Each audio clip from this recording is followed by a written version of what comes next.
ରାନୁ ଚଢ଼େଇ ଘର ଆଗରେ ଗୋଟେ ଲେମ୍ବୁ ଗଛ ଥିଲା।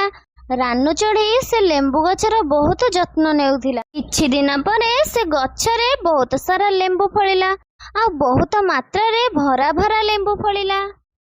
ମାମା, ଏ ଲେମ୍ବୁ ଗଛରେ ତ ବହୁତ ଲେମ୍ବୁ ହୋଇଛି, ଯେତେ ଖାଇଲେ ବି ସରିବନି। ହଁ ଝିଅ, ଏ ଲେମ୍ବୁ ଆମେ କଣ, ଏ ଜଙ୍ଗଲରେ ସବୁ ପକ୍ଷୀ ମାନେ ବି ଖାଇଲେ ସରିବନି। ମାମା, କାଲି ମୁନି ଆଣ୍ଟି ଗଛରୁ କେତେ ସାରା ଲେମ୍ବୁ ତୋଳିକି ନେଲେ, ହେଲେ ମୁଁ ଦେଖିଲି କିନ୍ତୁ ତାଙ୍କୁ କିଛି ବି କହିଲିନି। ହଁ ଝିଅ, ତୁ କାହାକୁ ବି ମନା କରିବୁନୁ। ମୁଁ ସମସ୍ତଙ୍କୁ କହିଛି ଯାହାର ଦରକାର ହେବ ସେତେବେଳେ ଆମ ଗଛରୁ ଲେମ୍ବୁ ତୋଳିକି ନେବା ପାଇଁ। ଏମିତି ରାନୁ ଚଢ଼େଇ ବହୁତ ଖୁସି ଥିଲା।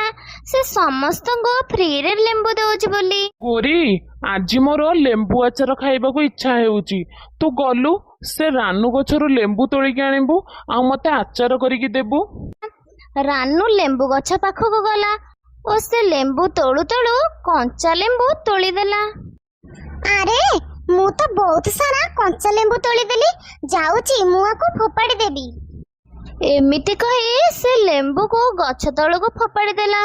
ଗୋରି ଏମିତି ବାରମ୍ବାର କଞ୍ଚା ଲେମ୍ବୁ ତୋଳୁଥାଏ ଓ ତଳକୁ ବହୁତ ସାରା ଲେମ୍ବୁ ଫୋପାଡ଼ି ଦେଲା। ଠିକ୍ ସେଇ ସମୟରେ ରାନୁ ଚଢ଼େଇ ଆସିଲା ହେରି। ବାପ ରେ ବାପ, ଏତେ ସାରା ଲେମ୍ବୁ ତଳକୁ କେମିତି ପଡ଼ିଲା? ଗୋରି, ତୁ ଏବେ ତଳକୁ ଆସେ, ମୋ ଗଛ ଉପରୁ ତ ତଳକୁ ଆ। ଗୋରି ତା ଟୋକେଇ ନେଇ ତଳକୁ ଆସିଲା। ଗୋରି, ତୁ ଏତେ ସାରା ଲେମ୍ବୁ ତୋଳିକି ତଳକୁ କଣ ପାଇଁ ଫୋପାଡୁଛୁ? ତୁ ଏ ଲେମ୍ବୁ ନେଇକି ପ୍ରଥମେ ଆଚାର କରିକି ଖା, ତାପରେ ଆଉ ଆସିକି ଲେମ୍ବୁ ନବୁ। ରାନୁ, ମୁଁ ଏ ଲେମ୍ବୁକୁ ଜାଣି ଶୁଣିକି ଫୋପାଡୁଛି। ଏ ଲେମ୍ବୁ ଖରାପ ଲେମ୍ବୁ, ମୁଁ ସେଥିପାଇଁ ଆକୁ ଫୋପାଡୁଛି। ଫୋପାଡ଼ିଲି ତ କଣ ହେଇଗଲା? ଗୋରି, ତୁ କୋଉ କାମ ଠିକ୍ ସେ ବି କରିପାରିବୁନି। ଆଜିଠୁ ତୁ କେବେ ବି ହେଲେ ଲେମ୍ବୁ ତୋଳିବାକୁ ଆସିବୁନୁ। ହଁ ହଁ, ଯାଉଛି। ମତେ ଏ ଲେମ୍ବୁ ଦେଖଉଛି, ମୁଁ କେତେ ଲେମ୍ବୁ ଖାଇଛି ମା। ଏମିତି କହି ଗୋରି ସେଠୁ ଚାଲିଗଲା। ରାମୁ, ମୋ ଧନ, ମୁଁ ସେ ରାନୁର କିଛି ଲେମ୍ବୁ ତଳେ ପକେଇଦେଲି ବୋଲି ସେ ମତେ ବହୁତ କଥା କହି ଗାଳି ଗୁଲଜ କଲା। ହଁ କି, ସେ ତତେ ଏମିତି କଥା କହିଲା? ମୁଁ ତାକୁ ତ ଜମା ବି ଛାଡ଼ିବିନି। ମୁଁ ଆଜି ରାତିରେ ଯାଇ ତା ଗଛ କାଟିଦେବି, ହେଲା? ଗୋରି, ତୁ ଆଉ ମନ ଦୁଃଖ କରନା। ରାତି ହେଲା। ରାମୁକା ଓ ତା କୁରାଢି ନେଇ ସେ ଲେମ୍ବୁ ଗଛ ପାଖକୁ ଗଲା। ସେ ଲେମ୍ବୁ ଗଛକୁ କାଟି ଚୁପକିନା ଘରକୁ ଆସିଲା ହେରି। ସକାଳ ହେବାରୁ ରାନୁ ତା ଲେମ୍ବୁ ଗଛକୁ ତଳେ ପଡ଼ିଥିବାର ଦେଖିଲା। ହେ ଭଗବାନ, ଏ କଣ ହେଲା?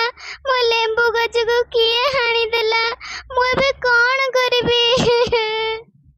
ସେଠିକି ଶୁଆ ଆଉ ମୁନି ଆସିଲେ। ରାନୁ, ତୁ ମନେ ପକେଇଲୁ, ତୁ କାହାକୁ ତ ଲେମ୍ବୁ ନେବାକୁ ମନା କରିନୁ ତ? ନାଇଁ, ମୁଁ ତ କାହାକୁ ମନା କରିନି। ମୋର କାହିଁ ତ ମନେ ପଡୁନି। ହଁ ମୁନି, ମୋର ମନେ ପଡ଼ିଲା। ମୁଁ କାଲି ଗୋରିକୁ ମନା କରିଥିଲି। ତାହେଲେ ସେ ରାମୁକାଉ ହିଁ କିଛି କରିଛି। ରାନୁ ରାମୁକାଉର ଘରକୁ ଗଲା। ଏ ଚଢ଼େଇ, ତୁ ମୋ ଘରକୁ କଣ ପାଇଁ ଆସିଛୁ? ଗୋରି, ମୁଁ ତତେ କାଲି ଲେମ୍ବୁ ଦେବା ପାଇଁ ମନା କଲି ବୋଲି ତୁ ମୋ ଲେମ୍ବୁ ଗଛକୁ ମାରିଦେଲୁ ନା? ଏ ଚଢ଼େଇ, କଣ କହିଲୁ? ଆମେ ତ ଲେମ୍ବୁ ଗଛକୁ ମାରିଦେଲୁ? ଆମେ କଣ ପାଇଁ ମାରିବୁ ବା? ତୁ ଯା ଏଠୁ, ଆମର ତ କିଛି କାମ ନାହିଁ। ଆମେ ତ ଗଛକୁ ହାଣିବାକୁ ଯିବୁ, ଯା ଏଠୁ। ଚଢ଼େଇ ସେଠୁ ତା ଘରକୁ ଆସିଲା ଓ ସେ ଗଛ ମୂଳରେ ବସି କାନ୍ଦୁଥାଏ। ଠିକ୍ ସେଇ ସମୟରେ ଲେମ୍ବୁ ଗଛ ରାନୁ ଚଢ଼େଇକୁ ଡାକିଲା। ରାନୁ, ସେ ରାମୁ ହିଁ କାଲି ରାତିରେ ମୋ ମୂଳକୁ ହାଣିଛି। ତୁ କାନ୍ଦେ ନା, ତୁ ମୋର ଗୋଟେ ଲେମ୍ବୁ ନେଇକି ମତେ ପୁଣି ସେଇଠି ପୋତି ଦେ। ଦେଖିବୁ, ମୁଁ ପୁଣି ଥରେ ଜୀବିତ ହୋଇଯିବି। ଏହା ଶୁଣି ରାନୁ ସେ ଲେମ୍ବୁ ନେଇ ପୁଣି ସେଠିକି ପୋତିଦେଲା। ଗଛଟି ପୁଣି ଆଗ ଭରି ହୋଇଗଲା। ରାମୁ, ସେ ରାନୁର ତ ଲେମ୍ବୁ ଗଛ ପୁଣି ବଞ୍ଚିଗଲା। ତୁମେ ତାକୁ କେମିତି ହାଣିଥିଲ ଯେ? ହଉ ଗୋରି, ତୁ ବ୍ୟସ୍ତ ହନା ମ।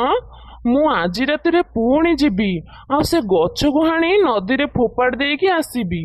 ରାତି ହେଲା। ରାମୁ ଓ ଗୋରି ପୁଣି କୁରାଢି ନେଇ ହାଣିବାକୁ ଗଲେ। ମୁଁ ଲେମ୍ବୁ ଗଛକୁ ହାଣିବାକୁ ଗଲା ବେଳେ ଲେମ୍ବୁ ଗଛ ସେ ଦୁଇ ଜଣଙ୍କୁ ମାଡ଼ ମାରି ଦୂରକୁ ଫୋପାଡ଼ି ଦେଲା।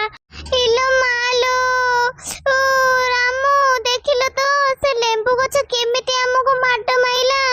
ମତେ ଲାଗୁଛି ଇଏ ନିଶ୍ଚିନ୍ତ ଗୋଟେ ଯାଦୁର ଲେମ୍ବୁ ଗଛ। ହଁ ମୋ ଗୋରି, ତୁ ଠିକ କହିଛୁ। ଚାଲ ଆମେ ଏଠୁ ପଳେଇ ଯିବା, ନହେଲେ ଏ ଲେମ୍ବୁ ଗଛ ଆମକୁ ମାରିଦବ।